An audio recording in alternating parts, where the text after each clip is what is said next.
hemos planteado nuestro foro en el día de hoy, a propósito de las medidas económicas en el sector productivo que, según estos titulares, no han tenido mayor efecto.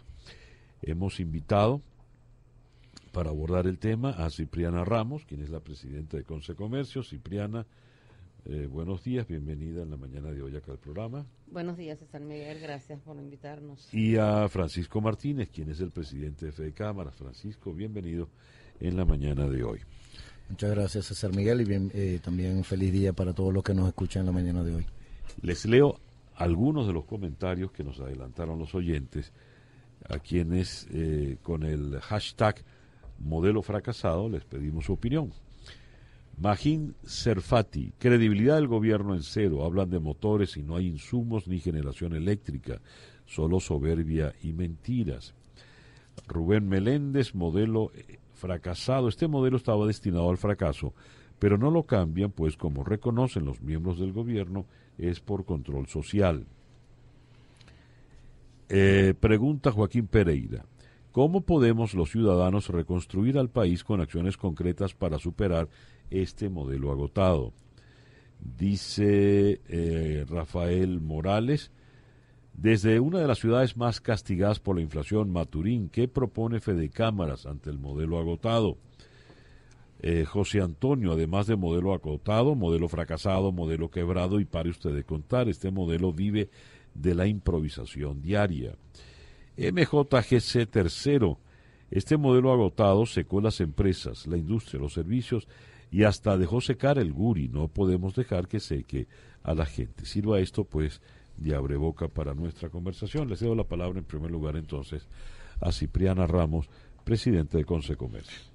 Fíjate que cuando comienzas a hablar, a leer los titulares de las gallinas, estoy viendo aquí en una gaceta del 26 de junio, donde está el conglomerado de alimentos balanceados para animales ABA, en las cuales el gobierno tiene 9 plantas. O sea, son 9 plantas en manos del gobierno que no están operando cuando no hay alimentos para las gallinas y no hay alimento para balanceado para los animales. Pero además de estas 9 plantas, vemos cómo hay, creo que casi 295 solamente en esta gaceta, sin tomar en consideración todas las demás empresas que decía anoche, oía algo en la televisión que Barquiaga, presidente con la industria, hablaba de 1.500 empresas expropiadas que no están funcionando, o sea que están en manos del gobierno. Cuando comienzas y revisas lo que más tuitea la gente, precisamente está en las fallas que no ha sido del sector privado. Las fallas provienen del gobierno. Es una falla del gobierno precisamente por un modelo que está súper agotado, porque cuando vemos que no tenemos, los titulares de hoy dicen Café Venezuela. ¿En manos de quién está Café Venezuela? Los titulares de hoy hablan de, en Vargas ayer decían, un titular de prensa, cierran 90% los agentes aduanales. Yo creo que ya están más allá del 90%. O sea, ¿de quién están dependiendo ahorita las importaciones? De $1 que vende el gobierno.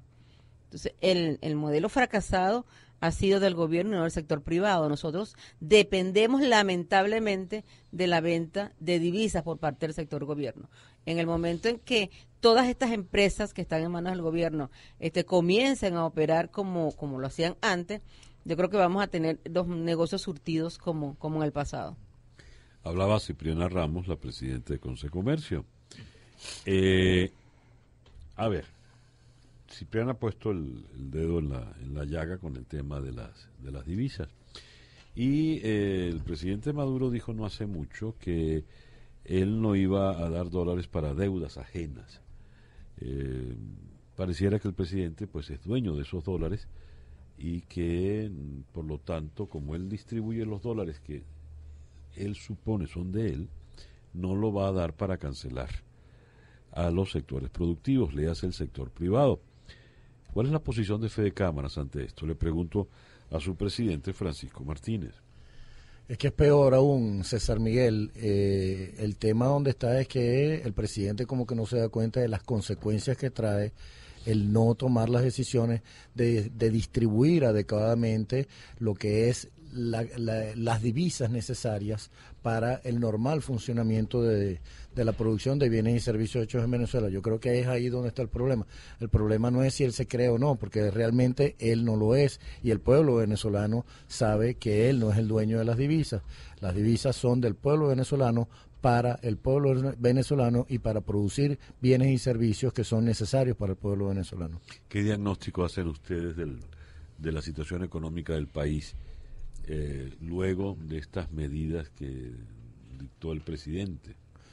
Realmente el diagnóstico lo está haciendo incluso el mismo pueblo con los textos que tú leíste previo a comenzar esta entrevista, pero el diagnóstico sigue siendo el mismo. Las medidas no son suficientes para el tamaño de la crisis tan aguda, tal vez la peor de las crisis que hemos sufrido en Venezuela los venezolanos, y que se requiere de forma urgente realmente tener el abordaje estructural de los problemas desde su raíz, de los problemas económicos, para que realmente podamos volver otra vez a tener paz, tranquilidad, progreso y bienestar en Venezuela. A ver, cuando uno lee noticias como esa que viene de Ciudad Guayana, déjame buscar el titular. A ver, ¿dónde lo tenía? Acá. En peligro de cierre 1.900 comercios. Las pérdidas superan el 65%. Claro, ¿esto es solo en Ciudad Guayana? No. Uno asume que esto puede estar pasando en buena parte de las grandes ciudades del país. ¿Por qué se llega a esto? ¿Cuál es el porvenir después de esto? En mis favoritos que estuve leyendo esta mañana y anoche, vemos como dice: farmacias bajan su Santa María, gobierno ordena pagar acerías de Sidor. O sea, Ciudad Guayana está en peligro esa cantidad de empleos por el tema de racionamiento eléctrico. Ellos tienen una semana donde han venido denunciando que el cierre está perjudicando a el pequeño prestador de servicios y el pequeño comercio. Ellos tuvieron manifestaciones, reuniones con los trabajadores y con lo que ellos llaman locatarios, porque el tema eléctrico y el tema del servicio de agua, nosotros subimos esta semana allí en el 116 aniversario de la Cámara de Comercio de Ciudad Bolívar, y recibimos de ellos directamente lo que les está pasando, y es eso: o sea, no hay agua, no hay electricidad, los comercios tienen que cerrar más temprano, estando allá se fue la luz, estando allá nos quedamos sin agua, entonces o sea, vivimos directamente qué es lo que les está pasando. Entonces, mientras no existan servicios, y por eso te reitero, el colapso viene desde el gobierno, porque el servicio eléctrico está en manos del sector gobierno, no está en manos del sector privado. Cuando estuvo en manos del sector privado, yo recuerdo que uno llamaba porque un transformador se dañaba y al mismo día te cambiaban el transformador.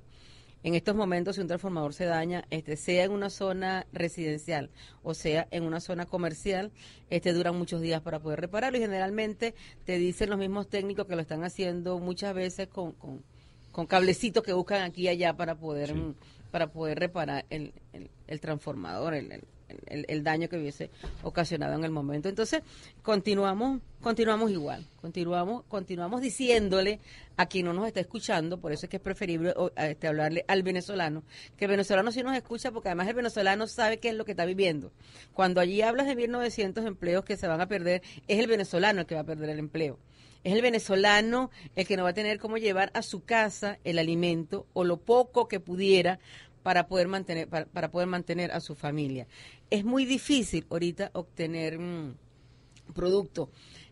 Tú a las 5 de la mañana ves las grandes colas. Esta mañana, cuando salía de La Guaira, estaba a las 5 de la mañana, llegó la policía y estaba la gente corriendo en Mercal, porque entonces no te están permitiendo que esté la gente haciendo cola en la madrugada para poder comprar su alimento. Entonces la gente tiene ese estrés permanente, porque cada día tenemos menos que comprar. Hablaba Cipriana Ramos, la presidente de Conce Comercio. Cuando Cipriana dice nos dirigimos al pueblo porque los demás no nos quieren oír, entiendo entonces que el gobierno no nos quiere oír. ¿Ha habido algún tipo de reunión? Y cuando digo algún tipo, no me refiero, así no sea oficiosa, oficial o pública, no ha habido ningún tipo de contacto.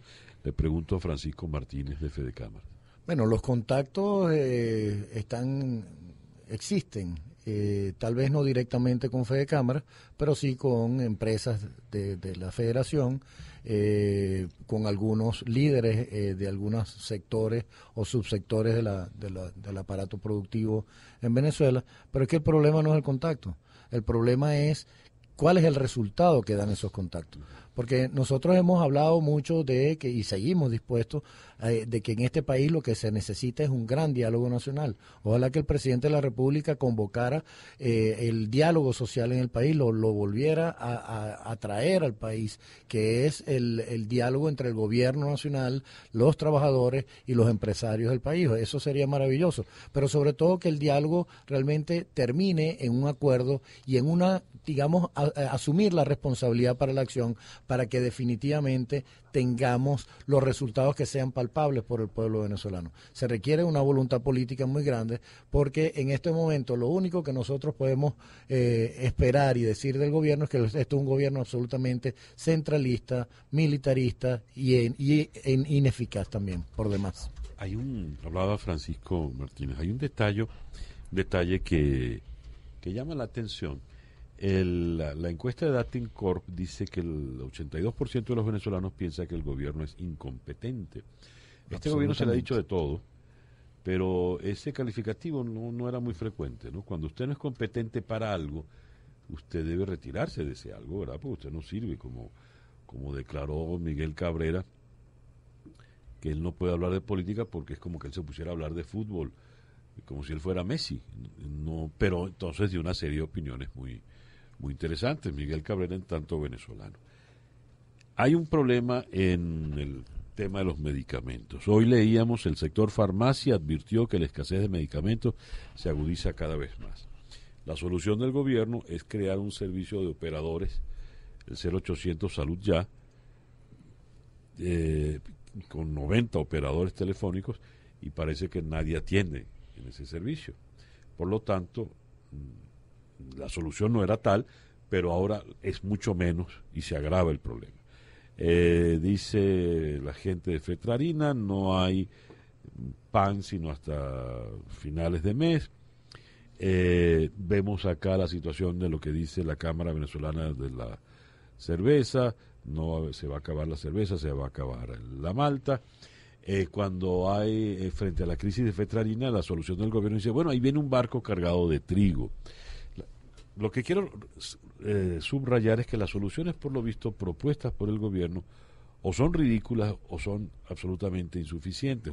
Es verdad que, en efecto, un barco de trigo no va a solucionar el problema de no sé cuántos molinos que están paralizados, un problema mucho más grave. Así como los operadores telefónicos no van a superar el problema del abastecimiento. ¿Cuáles serían para ustedes las soluciones? Las verdaderas soluciones. Hay que abordar el tema estructuralmente. Y nosotros siempre hemos hablado de 5 aspectos fundamentales. La revisión del régimen cambiario. Hasta que no tengamos, digamos, un sistema de transabilidad de divisas que permita la planificación de las producciones de bienes y servicios en Venezuela, no vamos a salir del atolladero en el que estamos. Hasta tanto en cuando tú no elimines ese control de precios que tiene secuestrada la rentabilidad de las empresas, que no protege a los derechos del consumidor y que obliga a producir a pérdidas las empresas, los productos van a estar fuera de los anaqueles. Mientras sigas atacando la propiedad privada como la estás atacando, que siempre buscan como nuevas modalidades, porque la última modalidad es la de estaciones de servicio, que ahora en la medida en que se vayan venciendo las concesiones, entonces van a ir retirando el sector privado de las estaciones de servicio. Para dárselo a los milicianos. Para dárselo a los milicianos y dárselo a esta manía centralizadora que tiene el gobierno de crear esas megacorporaciones que terminan en manos de militares, que terminan también en un absoluto caos como el que tenemos hoy por hoy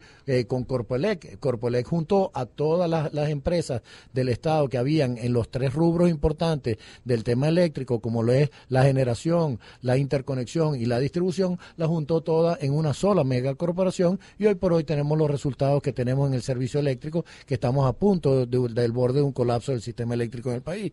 Y entonces, por supuesto, todo eso es por los ataques a la propiedad privada que hemos estado inmersos en un proceso de criminalización. Lo otro es la revisión del marco legal del país, que se ha convertido en una camisa de fuerza, y están los resultados. Los consumidores se enfrentan todos los días al desabastecimiento del país en largas colas y, por supuesto, eso obedece a un marco legal que restringe la producción de bienes y servicios hechos en Venezuela y que, por supuesto, también no genera la confianza suficiente para que vengan las inversiones nacionales y extranjeras. Y por supuesto, lo mejor de los 5 pasos que tenemos que cumplir, que ojalá que nos estemos poniendo de acuerdo para empezar a hacer todo un esquema de promoción y de invitación al mundo de que Venezuela es un gran país y es el gran país para invertir, donde las inversiones y las personas están seguras y que tenemos el progreso y el bienestar y el desarrollo sostenido aceptable por todos los capitales del mundo.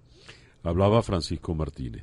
Slim Esquivel, en la avenida San Martín, municipio Libertador en Caracas, en muchas panaderías no hay canillas, solo venden el pan campesino y a 200 bolívares. Carlos Briceño, sin reglas claras no hay confianza, sin confianza no hay inversión, ni extranjera ni propia, así de sencillo. Gabriel Rangel, modelo, ¿qué modelo? Un modelo es el resultado de una planificación, lo de esta gente es una payasada. Giotto Hernández, en lo único que es eficiente el modelo es en la distribución igualitaria de la miseria. Estamos acercándonos al final de la conversación. Cipriana, ¿cuál sería para ti la solución ideal, habida cuenta de que el sector comercio, que es el que le da la cara directa al público, la vitrina, está cada día con menos vitrina porque cada día hay más Santa Marías abajo? Los controles. O sea, mientras no haya libertad en el país y permanezcan los controles, vamos a tener todas estas limitaciones.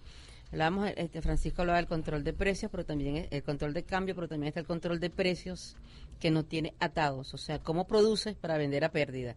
El gobierno no produce para vender a pérdidas. Ahí vemos cómo la harina Juana ya está en el mercado a 200 bolívares.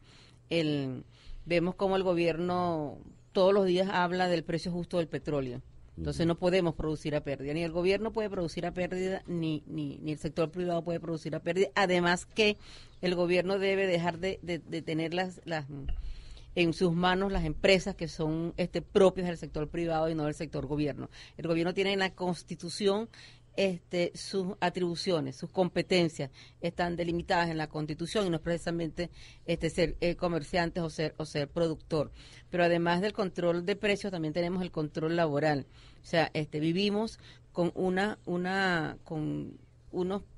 hoy entra en vigencia el incremento salarial. ¿Cómo pagar un incremento salarial? ¿Cómo tú decirme cuánto debo pagarle a un trabajador cuando mis ingresos no son cónsonos con ese salario mínimo? Ahí vemos el tema de los medicamentos. Las farmacias no están vendiendo. La farmacia tiene muy poco que vender, pero además lo estás obligando a un salario mínimo. 4 trabajadores promedio de una farmacia a un salario mínimo sin vender, lo va a obligar a bajar la Santa María. La inamovilidad laboral es muy perniciosa para el trabajador, y es perniciosa para el trabajador porque se comienza a ver un clima muchas veces entre los trabajadores de no conformidad, porque hay algunos que llegan a la hora que quieran, llegan y hacen lo que le da la gana, y hacen lo que le da la gana porque están protegidos por una inamovilidad laboral que beneficia a aquel trabajador que no está cumpliendo con sus obligaciones. Ahorita se van todos al mercado informal a ver qué consiguen y dejan su puesto de trabajo. Eso nos está pasando. Yeah. Y cuando llegas a un negocio y no encuentras el servicio adecuado en un restaurante, te dicen, no, el muchacho tuvo que salir, la persona tuvo que salir a comprar su producto. Eso es producto de la dinámica que estamos viviendo en el comercio. Esos son los controles los que nos están perjudicando muchísimo. Para cerrar, se nos acabó el tiempo, pero no quiero dejar esto en el aire. Francisco, mencionaste 2 o 3 veces en tus intervenciones de hoy el tema militar y lo resumiste de una manera muy, muy gráfica. Aquí, en esa mala maña centralista, en esa perniciosa centralización, de repente todo termina en un solo organismo y ese organismo termina en manos de un militar. ¿Por qué, chico? Realmente no lo sé. Y realmente no sé por qué no existe la voluntad política de que cada quien a lo suyo. Los militares en este país están para resguardar la seguridad del territorio y la soberanía de todos los venezolanos en el país y no están para administrar ningún tipo de empresas ni públicas ni privadas. y que, por supuesto, sin negarle las capacidades que tienen todo el sector militar y las capacidades que puedan tener, pero mientras son militares, que vayan a lo suyo, a sus cuarteles, al resguardo de nuestra frontera, al resguardo de la seguridad de todos los venezolanos, que está entredicha la seguridad de todos los venezolanos, porque hoy por hoy padecemos de ese flagelo que no nos permite vivir en paz y en tranquilidad. Así que yo creo que los empresarios a sus empresas, los gobernantes a su gobierno, a realmente hacer gobiernos con una visión adecuada de desarrollo del país, de un desarrollo sostenido, de un desarrollo donde los venezolanos estén en paz y que los deseos, ilusiones y aspiraciones de todos nosotros los venezolanos estén representados en ese gobierno, y los consumidores y los ciudadanos a ejercer su poder ciudadano, pero también a tener ese comportamiento civil y ciudadano que debemos tener para que el país sea el país bonito que todos deseamos. Hablaba Francisco Martínez, presidente de Fede Cámaras. Gracias, Francisco, por venir, y muchísimas gracias a Cipriana Ramos, la presidenta de Consecomercio. Help me, help me, help me.